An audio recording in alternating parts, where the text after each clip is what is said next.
There we go.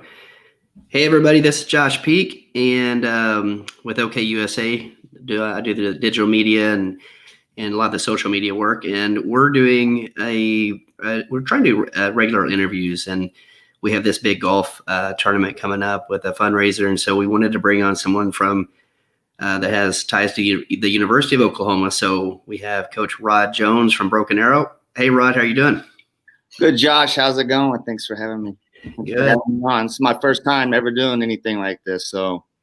Oh, it's no big deal. Just conversation. We've been trying to get you on for a while. So, well, let's just start. I mean, your family's got there's an awesome pedigree with your family. Obviously, you guys have had a lot of success from your dad to your brothers and you. And so let's just talk about where it all started with you guys.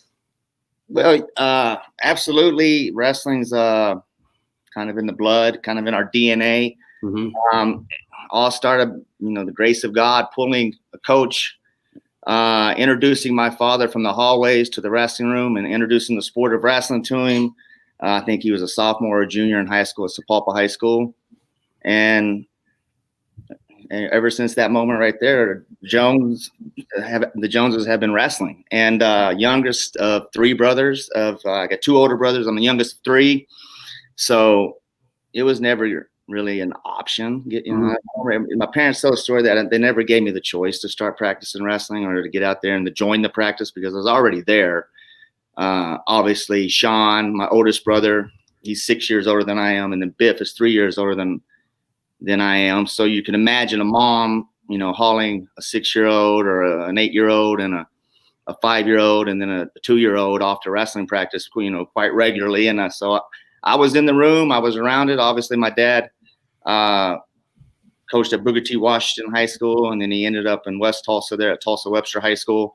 As a kid growing up, I didn't know it at the time. I was just a pup. But as a kid growing up, you have a high school Kenny Monday, sleeping at your house, or a high school Rodney Hooks or a Thomas Landrum, and a number of exceptional athletes and wrestlers during that time period, staying in your house, although I was too young to really know what was going on. So it was just, I've been around it. I was born into it. So it's not something that I ever made a choice. And my mom tells a story that just one day I started practicing. I just jumped up and joined in whatever was going on. And that's how I got kind of started in my, not competitive, but just practicing and getting after and things like that. And we all grew up in West Tulsa, and my dad was our coach. Sean's, like I said, 6 years older. He had a successful high school career, went on to be a college All-American. Biff had a successful high school career, goes on to be a All-American at UCO before he transfers to the University of Oklahoma. And then, just a lot of great opportunities and things like that because of wrestling. Very blessed because of the sport. And probably a good reason why we have so much passion for it is because all the experiences and opportunities that we've received from wrestling, we're now trying to pay that back to younger kids and to younger wrestlers and to younger wrestling community, parents, everything. So wrestling is coaching wrestling now is what we do. Biff is here at Broken Arrow with me. He's kind of manning the middle school program now, our 7th and 8th graders. We're running about 75 7th and 8th graders through here every day, right? Wow. And he's got them stepping and doing the right things every day. And then obviously I'm looking over the high school program, and I just inherited that a year ago when my oldest brother Sean broke the family curse pretty much and got out of the game and got into private business, and he's doing well and he's enjoying it, and it's really good for him. But I guess we'll see what happens down the road. I don't know what Biff's plans are, but I'm sure we're going to probably stick around, stay in wrestling for a long time. At least I plan on. You guys are loaded, though. You're deep at a lot of weights and got a population over there with some good wrestlers. And so you guys, I like, I've been watching you for a long time, So, I mean, going back, how I got to know you guys was when I was a wrestler, we had to wrestle Webster, the Dynasty tournament. Oh, yeah. Made the finals twice, got beat twice in the finals. And that Melvin Lofton, that dude, he was tough. You had Melvin Lofton and Chris Dupree, David Prince, you guys, you and Blue Perez. I mean, that was a loaded up group of guys back then. No, West Tulsa was and still could be a great wrestling community. The Blue Tea Club there, and then obviously my dad's legacy. That those moments that you're talking about, obviously you're just a tad bit younger than I am. Came after our group had left, after my dad had retired from Webster and kind of took some time off away from it. Actually, it kind of corresponded with the same time that I was in college and traveling and doing things like that. So him and my mother were able to travel and be there pretty much for every competition that I had. But the Dynasty tournament used to be was legit. It was 5 rounds of wrestling. You'd wrestle a pool, and then you get put into a bracket. And over the years, the history of that tournament, there was a lot of tough teams, tough wrestlers that came through there. It was an accomplishment if you could be a champion at that tournament. It had a pretty good, strong reputation, and that's just something that that my dad had built there at Webster, and it's not around anymore. But it's a great concept for a wrestling tournament. Just 5 rounds of hard, good wrestling. So it was really cool. Yeah. I was always nervous, man, coming out in that smoke. They shut the lights off, and then the smoke comes up. I was like, first time I did that, I was so nervous, man. But that was very very interesting. The show, putting on a show and making it theatrical and things like that, and making it a big deal for the kids. A lot of people remember those moments like that, running through the smoke and things like that. So then after that, you went to OU and wrestled, had a real good career at University of Oklahoma. And then went to, I guess you coached there as well, right? I did. Yeah. So I went to OU. I graduated in 94. So that 94, 95 season, I was part of Jack Spates' first recruiting class. He had arrived the year earlier. So it was kind of his first full recruiting class. And he brought in a lot of, really, really good group of guys. Got to be around a ton of great coaches. Coach Spates did a great job of bringing in, like Joe C. and Sammy Henson, and just Tony Perler, Sean Charles, just a number of great guys while I was there. So I had an opportunity to work out with Sean Charles. Sean Charles used to be the former head coach at Arizona State University. He was still competing at the time, so he was, tearing me up every day, kind of like, making me pay my dues, so to speak. I know Sammy Henson had that effect on a lot of people. We had the Valdez twins, and then later on, Michael Leitner and Whit Burton and people like that. Matt Riding, Sammy Henson had a lot to do with that. It was kind of that time period was kind of a rebuilding time period. We had some really good guys. Got John Kading was a national champion at that time. When we were coming in, he was the upperclassman. He was the guy that everybody was kind of scared of, and also somebody that, if you want to get to the top, if you want to be successful at this level, and then there's no better example than watching John Kading and the things that he did. So it was a really, really great time. I won some matches, but most importantly, the time that I got to spend post competition years and, coach and kind of be on the other side of it, still training, a lot with the guys, but getting to be a part of their journeys. And now we're talking about some Sooner greats, Michael Leitner, 4-time All-American, 3-time NCAA finalist, NCAA champion, goes on to be a world team member. So I got to experience his journey with him. I got to learn a ton during that journey. And then just a number of other great, Tion. I could go on all day. Where came through there. Sam Hayeswinkle came through there.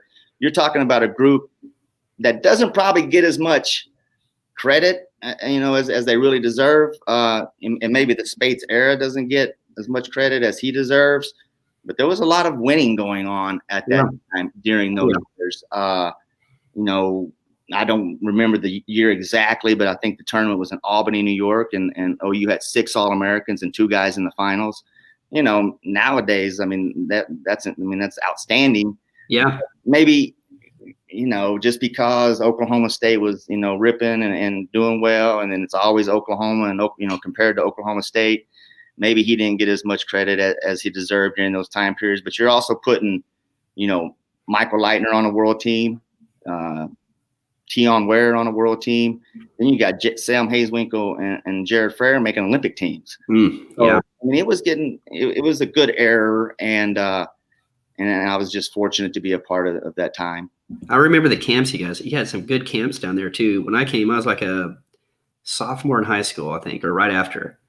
And you had you and Biff, and then there was like what you're talking about, Sammy Henson, Frank Trigg, Ray Noso was in there, training freestyle, and then you had Justin Breeden. You had a bunch of just great guys in there, man. Really, really, really good group of guys, and a lot of tough guys, and I could talk all day about the number of, we even had a Cuban, Lazaro Reynoso, playing, in Norman at that time and kind of coaching at that time.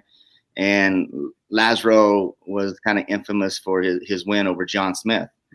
So it was kind of nice, funny that it worked out that we had him in our room and got to work with him. Now, Jack did a real good job with his camps, and I learned a ton, during those experiences from him and things like that. And I don't know how it works nowadays, but I know that college camps were a real big deal during that time. I don't know if they still are or not. But yeah, we were running a lot of kids in and out of there every summer, hot summers, and the indoor track facility before they built the new facility. I don't even think they run their camps in there anymore. I think they run them in the air conditioning. I think the field house is air conditioned now, so they're running camps in there now.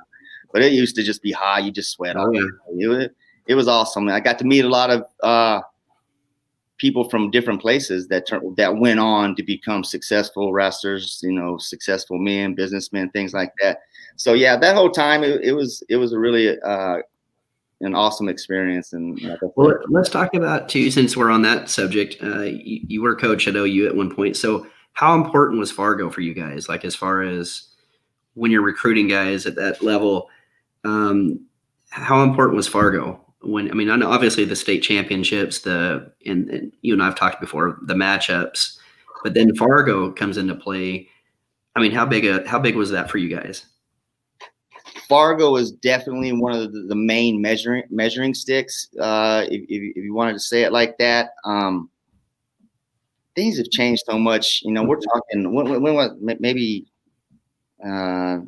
2004. Been here 17 years since I was in that position. So it's getting kind of old, and that was a while ago. And I don't know if things have changed, but I feel, if they have changed, I believe that there is more emphasis even today. And there was still a lot of emphasis even back then. So to say that there is even more of an emphasis nowadays, but yeah, Fargo was definitely a barometer or a measuring stick that you could look at. And, we're talking before, internet, flow wrestling, all of this stuff. So, those matchups that you would look at and, how did he do against so-and-so, how did he do in this match, where all of those things, there wasn't a million national tournaments like there are nowadays. So how you performed, and then, to be honest with you, the fact that you just went, maybe, that showed college coaches, that shows you as a coach that, you're kind of committed to year-round wrestling, which is kind of important, which is really important. But, that you're willing to make that extra, take that extra step and give that little bit of extra effort, even if you're not, a 5-time junior national champion. You may have been there 3 times and only placed once, but you were there 3 times. So that's showing, coach a lot about your work ethic and your desire and all those things like that. But no, Fargo is and still is a big indicator, if you're trying to predict future success down the road. Which is Well, speaking of that, we've got the golf tournament coming up, and we have a competition, a healthy competition. We have OSU, OU, OCU, and UCO. And for those of you guys that want to participate in the golf tournament, you can go to the OKUSA Facebook page. But the links are on there as well for the GoFundMe. We're raising money for folks that, it helps these kids that want to go to Fargo, bring down the cost. We want to get as many kids as we can there. Obviously, that's the whole that we want to represent Oklahoma and get some kids there that maybe wouldn't have went there because due to financial or whatever reason. But we're trying to get everybody we possibly can to Fargo. It's a huge thing for us. So You're a University of Oklahoma guy. How important is it? I mean, For you sure. win this thing. So you're talking about a competition as far as going to the and donating to your particular school that you support. I think you kind of told me that OSU is in the lead at one point. I don't know what it stands now, but it's a slim lead. We need some Sooners out there to step up and to visit the site, the OKUSA site, correct? Well, it's on the Facebook page. That's where it's at. Yeah. All right, make it simple. Just click on the Facebook page, and if you're a Sooner, we need to start putting in the work a little bit so we could catch the Cowboys. You know how we don't like to be behind those guys. So whatever you guys can do to support OKUSA Wrestling. Real excited about the direction that Zach Randall's taken OKUSA Wrestling. Be honest with you, spent 14, 15 years as an assistant coach and didn't pay as much attention to these things that I have the last maybe several years, especially with OKUSA and Fargo and junior national duels, age level duels, are great opportunities. And anytime that you can offset the cost of participating in these events and you can grow the number of Oklahoma kids that are getting to attend, then that's a good cause, And, I know you guys are having your golf tournament and you're kind of doing these promotions and trying to get different colleges and stuff like that involved. I think that's outstanding. I think that's, thinking outside the box and trying to create more opportunities for young people. And that's what it's all about. But in the meantime, I think if you're a Sooner fan, you can go click on the Facebook page and give so we can make up some ground. Cool. Well, here you got Dwight. You got a couple comments. Dwight Henson, salute to Rod Jones. That was Dwight Henson, L-Town, one of the baddest dudes ever. I mean, kind of grew up a little bit older than I was, but I got to watch him a little bit through high school. We used to, in junior high, we'd go to the Lawton Middle School tournament. We'd go to the Duncan Middle School tournament. So I saw all those dudes back in the Joe Zussband days. You didn't want to mess with him, although he went to Eisenhower, but I think they all kind of grew up wrestling together. Four-time All-American at Iowa State University. You don't get much better than Dwight Henson. Yep, and then you got old Forbes here. Love Coach Rod. Broken Arrow alumni. Yes, sir. Broken Arrow right now, so he's enjoying that experience for sure. Well, speaking of that, before we let you go, what's it look like for Broken Arrow this year? You guys look strong as usual. I mean, it looks like you got a good little crew there. Well, just from where I'm sitting right now and having this conversation with you and not knowing what the future holds, although, as far as getting in a wrestling season this year, there's been a lot of conversations, especially with my coaching staff about, do we need to revise our schedule? And, we hate to get to February and something catastrophic happen where we won't be able to have our championship season, which, is the most important part of the season. We're okay. I think we're going to be a solid team again this year. Once again, it's kind of funny. 2 years ago, we graduated a really, really good senior class, included 4-time state champion Zach Marcaselli, 2-time state champion Gavin Potter, 2-time state champion Reese Whitcraft, Noah Cortez. That was a couple years ago. That was a senior heavy team that was very successful. We're state champions.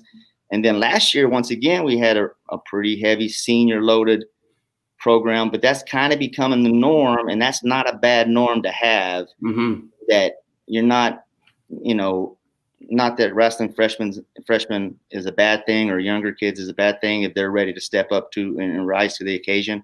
But we have a lot of guys that are going to be breaking the lineup or getting into the lineup this year that have been in the program forever. But they just couldn't beat the Jackson Cockrell. They couldn't beat the guy that we're talking maybe just as good or better than, but can't win the ranking match because fingertips slip at the very end. I mean, really, really contested weight classes. And those guys, once again, we're going to have a good group of seniors. And like that's a good problem to have. And, looking at freshmen that could be in the lineup or even sophomores that can be in the lineup, you're not predicting or forecasting a whole lot of freshmen or sophomores in the lineup. And that's an experienced group, although they may not have the state tournament experience, all of them. they've been in the program. They understand the expectations that we preach to them around here, and holding themselves at a higher standard. And I'm not just talking about on the mat, but we're also talking about in the classroom, in the hallways, on the campus. It's just that we've got to hold ourselves to a little bit higher standard and continue the tradition and the legacy that was started years ago with Coach Steve Dunlap and the things that they did as a program. I think one year I had a picture of a team picture. This is once probably the early years of Intermat, but they're the #1 ranked team in the nation at one point. And that's one of our goals too, as a public school, is not just continue to be nationally recognized, which we are pretty much every year. We kind of end up somewhere in the national rankings, but we're wanting to become more nationally relevant. Yeah. Understand what I'm saying? So we're working. We're running boys and girls through here, probably 150, 175 kids a day.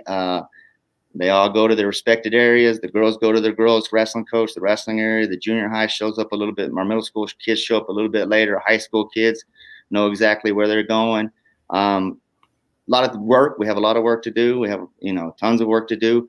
But I'm always optimistic that, we may not be the favorite, and that's fine. And if they want to act like there's a couple teams or a few teams that are better than us, I'm okay with that too, because it really doesn't matter until February, until you get to that postseason, and that's what we train for.